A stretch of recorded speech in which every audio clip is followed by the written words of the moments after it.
Welcome to Free Media. I'm Robby Soave, and today I'm joined by my friend Andrew Heaton, a colleague of mine at Reason. Usually, Heaton, we like to have people who I disagree with on the right and left participate in the show. I think you and I probably agree on most things and are even similar in some ways, but to hell with it. We're doing it anyway. I think that's probably true, but I'll try to fight you all the same to create some friction. All right, we appreciate that. Well, we've got a serious topic to address first. 26-year-old Luigi Mangione has been officially charged Tuesday with murdering UnitedHealthcare CEO Thompson outside a New York hotel. Arrested in Pennsylvania, Mangione was linked to the crime via a ghost gun, a silencer, and anti-corporate writings found on his person. According to CNN, authorities discovered a 2-page document from Mangione containing the statement, "These parasites had it coming. I do apologize for any strife and trauma, but it had to be done," end quote.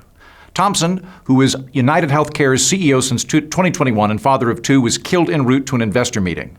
The saga has ignited the internet, with some praising Mangione's brutal attack as vigilantism and retaliation for the evils of the country's broken health insurance system. But here was journalist Taylor Lorenz facing backlash on Piers Morgan Uncensored for saying that she felt joy over the killing of Thompson, blaming the likes of him for systematic healthcare failures. Let's watch. I do believe in the sanctity of life, and I think that's why I felt, along with so many other Americans, joy, unfortunately, because it feels like... Seriously? I mean... Joy at a man's execution? Maybe not joy, but certainly not empathy. Because again, we're watching the footage. How can this make you joyful? This guy's a husband, he's a father, and he's being gunned down in the middle of Manhattan. Why does that make you joyful? Thousands of Americans that be murdered. So are the tens of thousands of Americans, innocent Americans, who died because greedy health insurance executives like this one push policies of denying care to the most vulnerable people. And the many millions of Americans that have watched people that I care about suffer and in some cases die because of lack of health care. So should they all be killed then? Should they all be killed, these healthcare executives? Would that make you even more joyful? So that was not great from Taylor Lorenz, who is a controversial figure, gets herself on trouble on the internet quite a bit. I think if the death of really anyone makes you feel joyful, you should probably just not share that sentiment. She said that and then had to kind of walk it back because it's awful to admit that. Yeah, every once in a while, I have been heartened by somebody dying, and I don't like that part of me. Yeah. I think it's not really something to embrace, particularly with healthcare and health insurance. I think we ought to start with the presumption that we care about humanity at the very core of that and build our way out from there. There are really good conversations to have about our health system. I don't like our healthcare system. There's stuff I would change. I don't think I'd do it with a bullet. I think I'd probably rely on voting jokes and ideally using my own money to get what I want and have, a volunteer choice and things like that. I don't care for the output there. Yeah, it's very disturbing, and I certainly agree that the American healthcare system is a wreck. People all over the political spectrum disagree about how to fix it. I know I don't have the answer. I just know I don't like the way it works now. I want people to have more choice and control over what they pick for their health, and then if you have an insurance system, it should be covered, and I totally get it. Insurance, not just health insurance, every kind of insurance you can have, they try to screw you out of actually being covered by the policy, that sort of thing. I still say that's different on principle than actually killing someone, right? They're not causing you to die. They're not reimbursing you. And if they're being fraudulent, you should be able to take them to court. Maybe there even is a role for government in terms of fraudulent representation of coverage. That's all fine. But yeah, just being happy that somebody got gunned down on the street by a crazy person, by a person who... But very handsome. If I get shot, I hope that it's a very handsome person who takes me out, or lady. The handsomeness of the guy, which I agree, is making it difficult, I think, for people finding out about the story to reckon with the fact that he's just clearly psychotic. Right.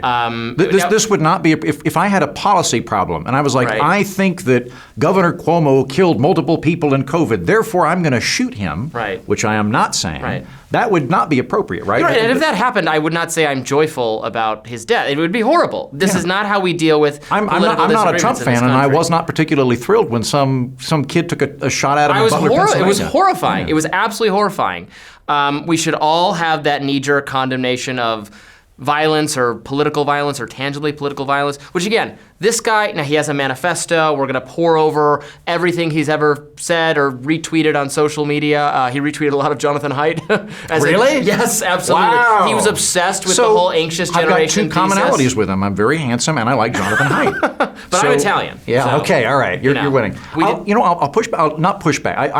I do see more of a role for government than that. But the starting position I would take is that all of our incentives are out of whack. Yeah. And the system is one from my lights that is both the worst of public incompetency and private privations, where you've got all of the incentive models removed from the actual person that's receiving the health care.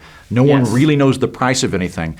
What I would want to have is two parallel models. So I would want to have a government safety net that's there in some capacity. It would probably involve waiting, like in every single country in the world that has socialized health care. I'd want a much larger private system than we currently have in the United States, and I'd want it to be much more open across state lines. So I kind of want two parallel models to exist, and I see a role for the government to be there. Right now, we overlap both of them in a really dumb way. Yeah, that sounds pretty good to me. I know a lot more about the education sector than the healthcare sector, where I've seen how the process of doing subsidies and loans and all those kinds of things, disguising the price of it, has allowed the providers of the service to charge whatever the hell they want, apart from market forces, right? They can't charge too much for tuition because you're not paying for it. Somebody else pays it, and then you pay it back. And I think a little bit of that has occurred as well. There was also this, side conversation going on with all of this, where the lefties, who were some of them who were being a little bit joyful about what happened, saying that there's a different healthcare company. They had changed their anesthesia coverage and saying, well, this is when you do this, you're going to cut off people's access to anesthesia, make them suffer.